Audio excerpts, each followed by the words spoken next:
Ça fait quand même longtemps qu'on s'est pas fait une petite vidéo full Ableton, alors je me suis dit qu'aujourd'hui j'allais vous montrer 5 astuces que j'ai rarement vu montrer en vidéo dans live, et la 4e va vous étonner. C'est faux. Elles vont toutes vous étonner.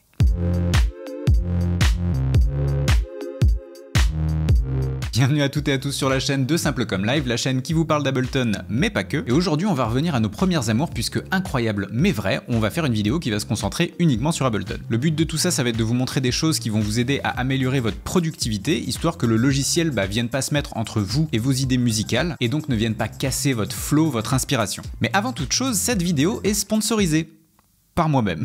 Autopromo. Puisque j'aimerais en fait m'adresser aux gens qui découvrent le logiciel et potentiellement la chaîne par la même occasion. Faut savoir que je propose sur mon site une formation qui est vraiment pensée pour les débutants, qui est composée de 40 vidéos, donc c'est quelque chose d'assez mastoc quand même, et qui a pour but de vous accompagner dans la découverte d'Ableton, de vous présenter les différents outils et surtout de vous montrer comment vous allez pouvoir vous amuser et vous mettre à créer vos propres morceaux le plus rapidement possible. Alors je précise quand même une chose, c'est que la formation elle a été tournée sur Live 9 à l'époque, mais je vous rassure tout de suite, même si vous avez des versions qui sont plus récentes, que ce soit Live 10 ou Live 11, ça vous empêche absolument pas de mettre le pied à l'étrier. Alors bien entendu, il y a une grosse mise à jour qui arrivera prochainement avec tous les ajouts de Live 10 et Live 11, mais il faut savoir que c'est quelque chose qui me prend énormément de temps parce qu'à l'heure actuelle, j'ai un boulot en fait à côté de 40 heures semaine en plus des vidéos YouTube. Mais le jour où cette mise à jour arrivera, ne vous inquiétez pas, elle sera totalement gratuite pour les gens qui ont déjà acheté la formation. Donc si ça vous intéresse dès maintenant, foncez. Donc voilà, après ce petit moment d'autopromo complètement assumé et juste avant de passer à Ableton, si vous voulez voir plus de vidéos tuto sur le logiciel, je vous encourage fortement à vous abonner et même à cliquer la petite cloche pour être sûr d'être notifié à chaque fois que je mets une nouvelle vidéo en ligne.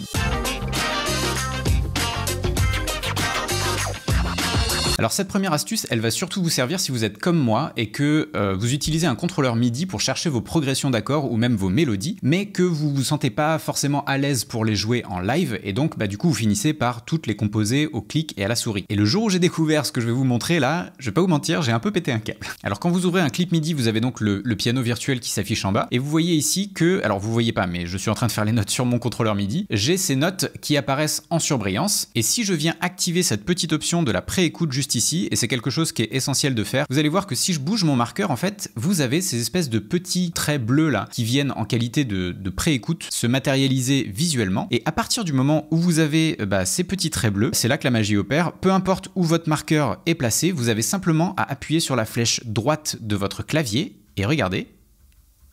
Magie! Et donc là, si je fais un autre accord et que je continue, et bien voilà, autant vous dire que quand j'ai découvert ça, ça m'a fait gagner un max de temps.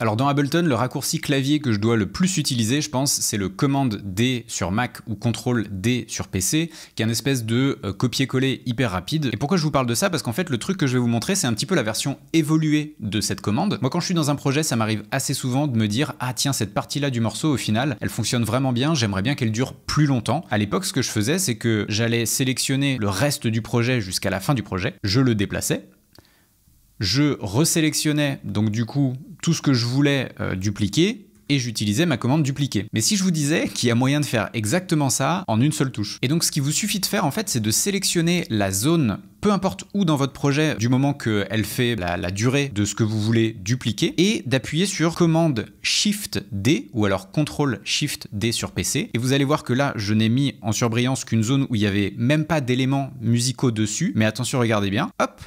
En fait, ça a dupliqué toute la zone, donc avec tous les éléments, et en plus de ça, ça a automatiquement bougé intelligemment le reste du morceau. Comme ça, je n'altère pas l'intégrité de ma structure. Bon alors pour cette troisième astuce, si je vous dis que pour lancer ou stopper la lecture de votre morceau, il faut appuyer sur barre d'espace, je pense que je vous apprends pas grand chose. Enfin, j'imagine. Mais vous avez quand même dû remarquer que quand on lance la lecture et qu'on la stoppe, une fois qu'on veut la reprendre, en fait, elle repart systématiquement de là où est notre marqueur dans le projet. Donc je vous fais la démonstration.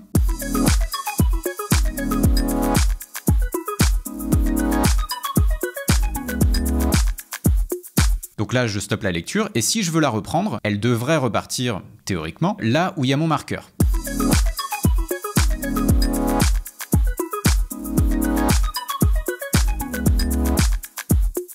Ce qui qui peut donc être très pratique, mais ce qui pour moi est chiant la plupart du temps, parce que parfois j'ai envie d'écouter un bout de mon morceau, et une fois que j'ai analysé ce que je voulais écouter dans mon morceau, j'ai envie en fait que le morceau il continue là où je m'étais arrêté pour écouter la suite. Donc forcément oui, je peux aller bouger mon marqueur et lui dire à partir de maintenant j'aimerais que tu repartes de là. Mais si j'ai pas envie de me prendre la tête, je peux tout simplement laisser enfoncer la touche Shift en appuyant sur la barre d'espace et vous allez voir que normalement la lecture devrait reprendre exactement là où elle s'est arrêtée. On essaie une deuxième fois histoire d'être sûr. Donc voilà, ça c'est très pratique, mais c'est pas tout parce qu'il y a encore un troisième mode de lecture avec la barre d'espace. Si jamais vous avez envie de vous concentrer sur une partie de votre morceau, vous pouvez tout à fait donc sélectionner une partie de votre morceau, activer le mode loop, ensuite venir glisser la barre de loop ici et être sûr que vous mettez votre marqueur au début de la barre de loop et lancer la lecture comme ça, vous vous concentrez sur une partie du morceau. Ça fait beaucoup de manipulation pour quelque chose qu'encore une fois on peut faire en une touche. Et donc pour faire ça, il va simplement suffire de sélectionner la zone du morceau que vous voulez jouer et d'appuyer sur Alt barre d'espace. Sur Mac, c'est Option, sur PC, c'est Alt. Et on va voir, théoriquement, là, mon marqueur, vous voyez qu'il était à la fin. Il devrait repartir au début et s'arrêter pile à la fin.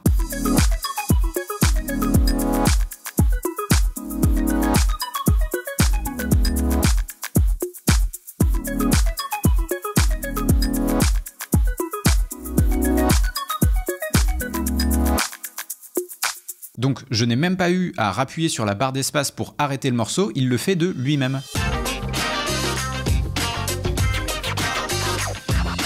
Alors cette quatrième astuce, je vous avoue qu'elle n'est pas compliquée à trouver, mais je ne sais pas pourquoi, je n'étais pas au courant que ça existait avant, il y a très peu de temps en plus. Quand je suis dans un projet, ça m'arrive très souvent de zoomer pour aller m'intéresser à un élément en particulier, je sais pas moi, dans le morceau. Et parfois, j'ai envie d'avoir une vue plus globale et donc de voir tout ce qui se passe dans mon projet. Du coup, je dézoome et j'en viens très souvent donc à réduire mes pistes pour être sûr d'avoir l'intégralité en fait de mon projet visible sur mon écran. Sachez qu'il n'y a pas du tout besoin de faire ça. Vous avez en haut de la timeline ici deux petits boutons H et W. H pour height qui veut dire hauteur et W pour width qui veut dire largeur. Vous avez entendu cet accent là? Width, largeur en anglais.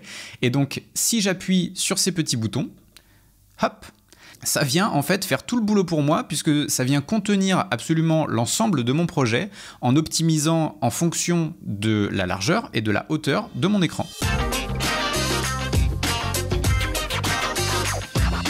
S'il y a bien un truc qui peut vous changer la vie en termes d'organisation de vos projets et donc de productivité, c'est bien les repères. Si vous ne savez pas ce que c'est un repère, c'est cette espèce de petit triangle avec une annotation à côté. Et si vous ne les utilisez pas encore pour composer, je vous assure que ça peut vraiment vous changer la vie. Pour le faire apparaître, comment est-ce qu'on fait? On se met sur la timeline jusqu'à ce que le curseur devienne un espèce de petit haut-parleur. Et donc à ce moment-là, on fait un clic droit et on clique sur Ajouter repère. Une fois que notre repère est ajouté, donc on peut lui donner un nom.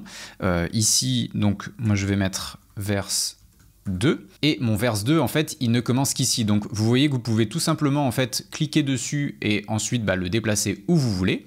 Donc je vais venir le mettre au bon endroit. Et donc ces repères, qu'est-ce qu'ils ont de si important? Dans un premier temps, vous pouvez tout simplement penser la structure de votre morceau sans avoir même mis un son à l'intérieur. Comme ça, ça vous organise les idées et après il n'y a plus qu'à jouer au Lego et à remplir les trous avec les différents éléments que vous allez mettre dans votre track. Le deuxième avantage, c'est que une fois que votre projet comme ça il est terminé, vous pouvez en fait utiliser ces repères comme des points Q qui vont vous permettre de lancer la lecture à plusieurs endroits du morceau, donc là où il y a les repères évidemment, et en plus de ça de passer de repère en repère en restant synchronisé avec le BPM d'Ableton. Donc je vais vous faire la démonstration ici en lançant mon repère à partir du break et après je vais passer de repère en repère et vous allez voir ce que ça fait.